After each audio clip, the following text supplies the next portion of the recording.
All right, a top UN official is warning an expansion of Israeli military operations in the Gaza Strip would risk, quote, catastrophic consequences. Now, the comments come amid reports in Israeli media that Prime Minister Benjamin Netanyahu is considering a full reoccupation of the enclave. And CBS News senior foreign correspondent Debora Patta has more from Jerusalem.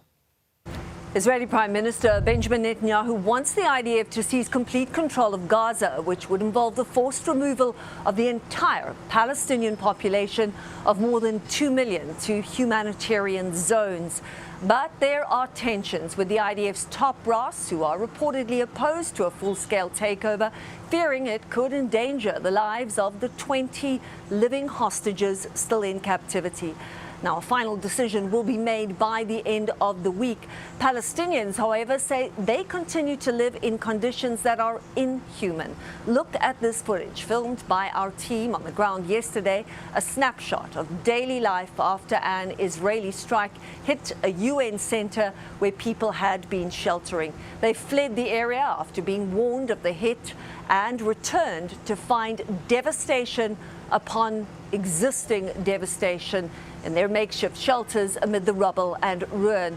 Palestinians are increasingly desperate for a ceasefire, saying there is nothing left to destroy. Debora Patta, CBS News, East Jerusalem. Okay, for more on this, I want to bring in Gregg Carlstrom. He is a Middle East correspondent with The Economist and joins us now from Riyadh, Saudi Arabia. Greg, you saw that report, or you saw those devastating images there. Why might Prime Minister Benjamin Netanyahu want to order a full reoccupation of the Gaza Strip? Well, Tom, I think first, we don't know if he's actually going to order it, right? We'll have some sense after this cabinet meeting tomorrow evening, but I think we'll only know that this is really happening if we see Israel calling up significant numbers of soldiers. There's a chance that Netanyahu threatening this and leaking to the media that he wants to do it is something that he's doing both for domestic political consumption for his own right-wing supporters, some of whom support the idea, and also as a way of putting some pressure on Hamas in these ongoing stop-start negotiations over a ceasefire. But it's something that if Netanyahu were to order it, if the army were to go ahead and do it, would not have much support in Israel. The idea of occupying Gaza and setting up a military government there, it polls around 25% in Israel. It's a small minority that supports it, mostly, again, right-wing voters who see it as a means to rebuilding Israeli settlements in Gaza. But most Israelis are opposed to it. The army brass opposed to it, not only, as your correspondent said, because of the risk to the hostages, but also because of the strain it would put on the army, which is already having a crisis of morale, which is having trouble with soldiers not reporting for reserve duty. The last thing that the army chief wants to do is a very large and ambitious occupation of Gaza that would require mobilizing an even larger number of reservists. You know, you bring up the issue of optics here because the war on the ground is one thing, but the war of public perception is certainly another. And in recent weeks, we've seen several countries call for a Palestinian state, something Israel is obviously against. How is that impacting the decision-making at this point?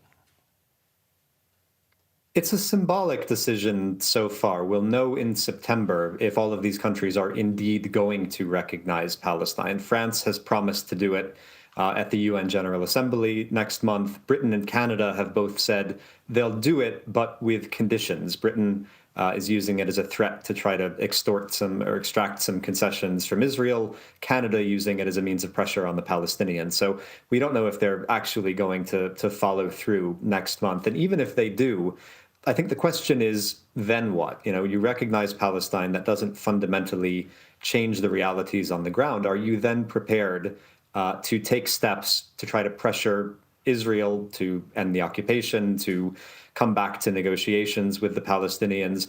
Are you going to sort of consider punitive measures on Israel, or is recognition almost the box-ticking exercise? You can say, well, we recognize Palestine, we did something about this ever-worsening crisis in Gaza, and you avoid discussion of those more serious punitive policy changes.